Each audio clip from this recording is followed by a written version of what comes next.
to 3D RCNC. This is part 11 of my DIY 3D printer series, and this is also the last part where we're going to connect all the cables. I was thinking about filming when I connect everything and show you where, but it's really hard to film, and I don't think it's that fun to watch when I connect a million cables either. So I'm just going to show you on the main board where everything goes, and then you can plug it in yourself.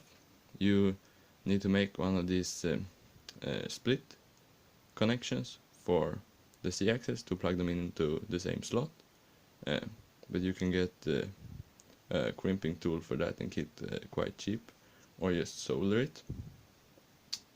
So I'll show you that, and then the mount for the board, which will go down here. I have a separate video for that, so you can check that out if you wonder how to connect up the fans or things like that.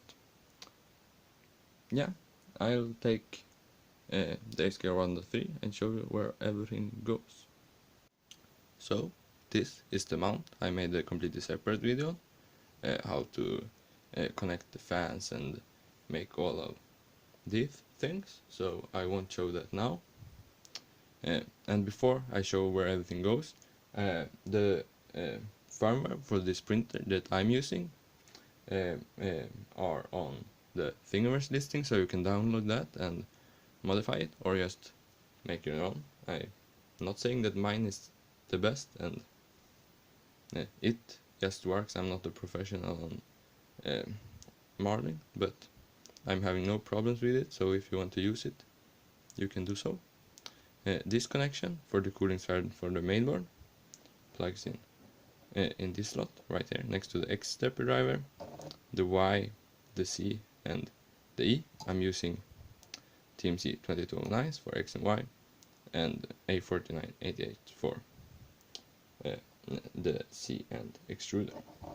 Here goes the EXP1 and the EXP2 for the screen, and on these connectors goes the other connector from the screen, where the one connector that is just one pin goes towards this edge right here.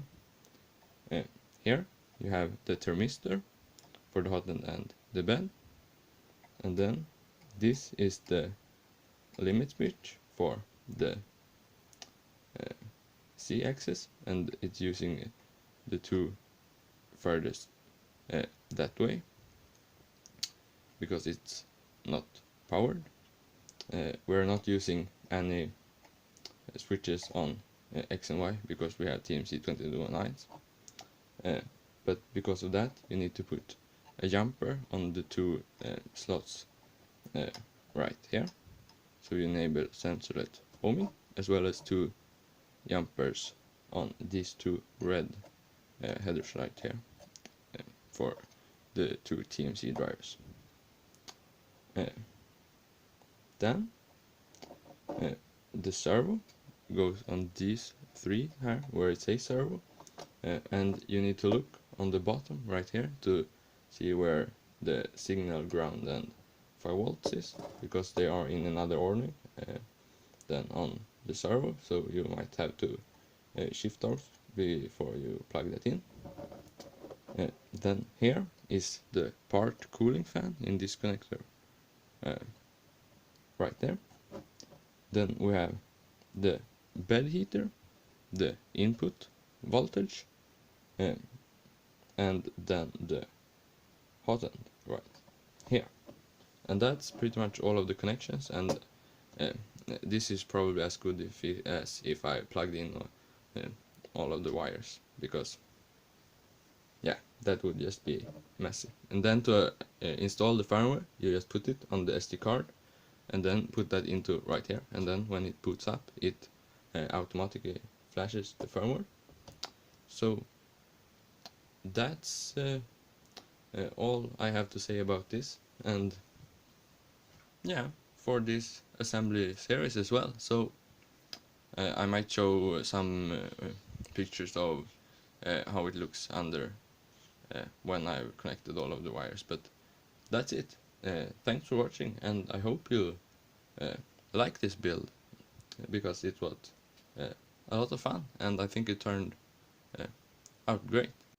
So that's it for this build. I will make some videos after this where we talk about what you can do if you're having problems and how to tune the printer.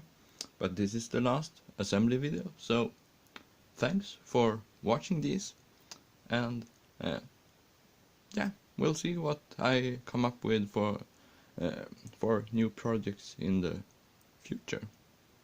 So stay tuned for that.